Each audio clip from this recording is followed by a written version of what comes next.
ጌታቸው ረዳ የትግራይን የሰላም ስምምነት ስለሚያኩ የውስጥ ውጥረቶች ይናገራሉ። 1. አደጋ ላይ የወደቀው የሰላም ስምምነት በኢትዮጵያ ለዘላቂ ሰላም ትልቁ ስጋት ከአዲስ አበባ ይመነጫል የሚለውን የተለመደ ትርክት የሚገለብጥ አንድ ወሳኝ ትንታኔ ወጥቷል።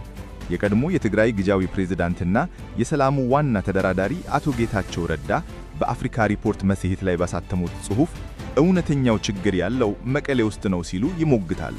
እንደ አቶ ጌታቸው ትንታኔ እጅግ አውዳሚ የነበረውን ጦርነት ያስቆመው የ2022ቱ የፕሪቶሪያ ስምምነት ዛሬ ላይ ለመረጋጋት እንደ ማዕቀት ከመተግበር ይልቅ በትግራይ የውስጥ የቡድን ግጭቶች ውስጥ እንደ ፖለቲካዊ መሳሪያ እየዋለ ይገኛል። ይህ ሁኔታ ስምምነቱ በተፈረመበት ወቅት የነበረውን አስቸጋሪ ሁኔታ እንድንመረምር ያስገድደናል። 2.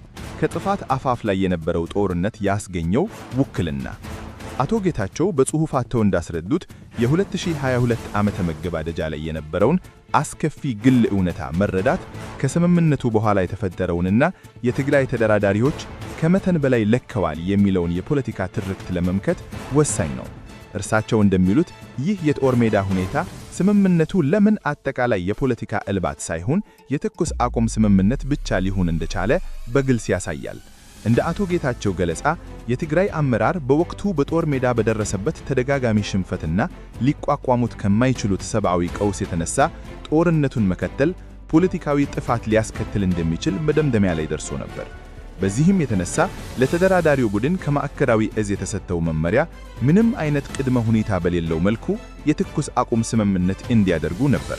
የህወሓት ሊቀመንበር ዶክተር ደብረጽዮን ገብረ ሚካኤል በወቅቱ የነበረውን ከፍተኛ የጊዜ እሽቅድምድም እና አስቸኳይ ሁኔታ በተመለከተ አቶ ጌታቸው የሚከተሉትን ነጥቦች አስፍረዋል።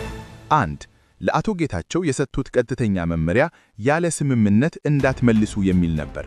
2. የአሜሪካ ልዩ መልእክተኛ ማይክ ሃመር ጋር ደጋግመው በመደወል የትግራይ ልዑካን ቡድን በባዶ እጃቸው ወደ ሀገር ቤት እንዳይላኩ በማለት ተማጽነዋል። 3. ስምምነቱ በተፈረመበት የመጨረሻ ቀን በላኩት ጽሑፍ መልእክት አዲግራት ልትወድቅ አፋፍ ላይ እንደሆነችና ስምምነቱ በዚያው ዕለት ካልተፈረመ አመራሩ በዚያው ምሽት የትግሉን ቀጣይነት የሚወስን ስልታዊ ውሳኔ እንደሚያሳልፍ አስጠንቅቀዋል። ይህ ስምምነቱን ለማስፈረም የነበረው ከፍተኛ ጉጉትና ተስፋ መቁረጥ በድርድሩ ጠረጴዛ ላይ ስምምነቱ ሊፈርስ እስከሚቃረበት ደረጃ ድረስ ውጥረት እንዲፈጠር አድርጓል። 3. በመጨረሻው ሰዓት ስምምነቱ ሊፈርስ ተቃርቦ የተረፈበት አጋጣሚ አቶ ጌታቸው በጽሑፋቸው እንዳብራሩት የድርድሩ የመጨረሻ ውጥረት የበዙባቸው ሰዓታት በድርድር ወገኖች መካከል የነበረውን ውስብስብ ግንኙነት የሚያሳዩ ከመሆናቸው በለምጫም ስለ ስምምነቱ የሚነገሩት የተለመዱ ትርክቶችን ይሞግታሉ። በድርድሩ ወቅት ስምምነቱ ሊፈርስ የተቃረበበት አጋጣሚ ነበር። የፌዴራል መንግስቱ ልዑካን በወቅቱ የነበራቸው ወታደራዊ የበላይነት በመጠቀም ወደፊት የሚቋቋመው ጊዜያዊ የክልሉ አስተዳደር በምዕራብ ትግራይና በራያ ላይ ስልጣን እንዳይኖረው የሚያደርግ አንቀጽ ለማስገባት ሞክረው ነበር።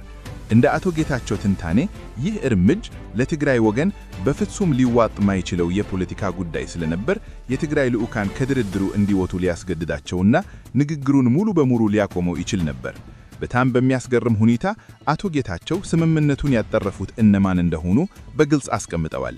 እንደ እርሳቸው ገለጻ እነ ቀድሞው የኬንያ ፕሬዝዳንት ኡሁሩ ኬንያታ ያሉ አመቻቾች እና ከሁሉም በላይ ወሳኝ በሆነ መልኩ ጠቅላይ ሚኒስትር አብይ አህመድ ጣልቃ በመግባት ስምምነቱን ከውድቀት አድነውታል።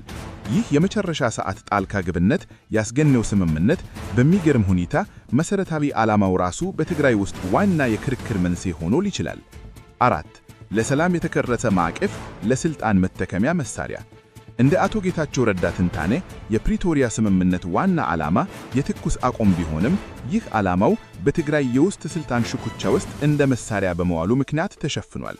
እንደ አቶ ጌታቸው ገለጻ ስምምነቱ ለፖለቲካ መሳሪያነት መዋሉን በግልጽ ከሚያሳዩ ሁሉ ምሳሌ የህወሓት ሊቀመንበር ዶክተር ደብረጽዮን ገብረ ሚካኤል የቀየሩት የአደባባይ አቋም ተሻለ መሳሪያ ነው።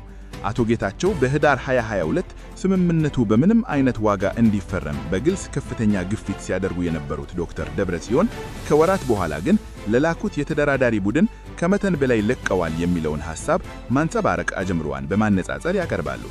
የውስጥ ፖለቲካው ስምምነቱን ትግበራን ቢያጓትተውም አንድ ትልቅ የውጭ ተዋና ግን በሰላሙ ፕሮሰስ ላይ ጥላውን ማጥላቱን ይቀጥላል። 5. የኤሪትራ ጥላ ያልተፈታው የተጠያቂነት አጣብቂኝ። አቶ ጌታቸው በጽሑፋቸው እንዳስረዱት ኤሪትራ በጦርነቱ ውስጥ የነበራት ሚናና ከስምምነቱ ውጪ መሆኗ ለረጅም መረጋጋትና ፍትህ ወሳኝና ያልተፈታ ስልታዊ ችግር ፈጥረዋል። ኤሪትራ በድርድሩ ውስጥ ያልተካተተበትን ምክንያት ሲያስረዱ ይህም ድርድሩ እንዳይፈርስ ለማድረግ የተወሰነ ዲፕሎማሲያዊ አስፈላጊነት እንደሆነ ገልጸዋል። አስመራን ወደ ድርድሩ ማምጣት ንግግሩን ሊፈርስ የሚችል ስጋት ነበረው። ይህ ሁኔታ የተጠያቂነት አለመመጣጠንን ፈጥሯል። አቶ ጌታቸው እንደሚያምኑት በኤሪትራ ጦር ፈጽመዋል ብለው የሚወቀሰሙትን እንደ ግድያ እና አስገድዶ መድፈር ያሉ ከባድ ወንጀሎች የኢትዮጵያ የውስጥ ፍትህ ሂደት በአስተማማኝነት ሊመረምር አይችልም። ኤሪትራ አመራሮች በነበራቸው ስምምነቱን የውጭ ሴራ ብለው ሲተዩት ነበርና ወታደራዊ ግስገሳቸውን በማስቆሙ ቅሬታ እንዳላቸው አቶ ጌታቸው አስፈረዋል። እነዚህ ከባድ የውስጥ ውዝግቦችና ከኤሪትራ የሚመጣውን የውጭ ስጋት በግምት ባስገባው አቶ ጌታቸው የሰላሙን ወደፊት እጣ የሚወስነው ስምምነቱ ጽሑፍ ሳይሆን የፖለቲካ ምርጫ ነው ብለው ይደምድማሉ። 6. ማጠቃለያ ሰላም እንደ አንድ ምርጫ። በማጠቃለያው አቶ ጌታቸው ረዳ የሁኔታውን የመጨረሻ ግምት ባስቀምጡበት ስምምነቱ ምንም ክስተቶች ቢኖሩትና በዙሪያው የፖለቲካ ውጤቶች ቢደረጉበትም ትግራይን ከኢትዮጵያ ፌዴራሊሲዮን ጋር የሚያስተሳስር የመጨረሻ ማዕቀፍ እንደሆነ ይሞግታሉ።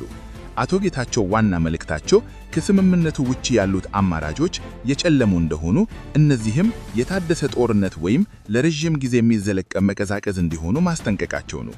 የዜና ትንታኔያችንን ስናጠቃልል አቶ ጌታቸው የመጨረሻ ፍርድ ግልጽ ነው። ጦርነቱ በፕሪቶሪያ አብቋል። ነገር ግን ሰላም በእውነት ስር እንዲሰድ መወሰን ያለባቸው በመቀሌ ውስጥም በአዲስ አበባም ያሉ መሪዎች ናቸው። ይህም የፈረሙትን ስምምነት ለቡድን ጥቅም ከመዋል ይልቅ ለመተግበር ሲወስኑ ብቻ ነው።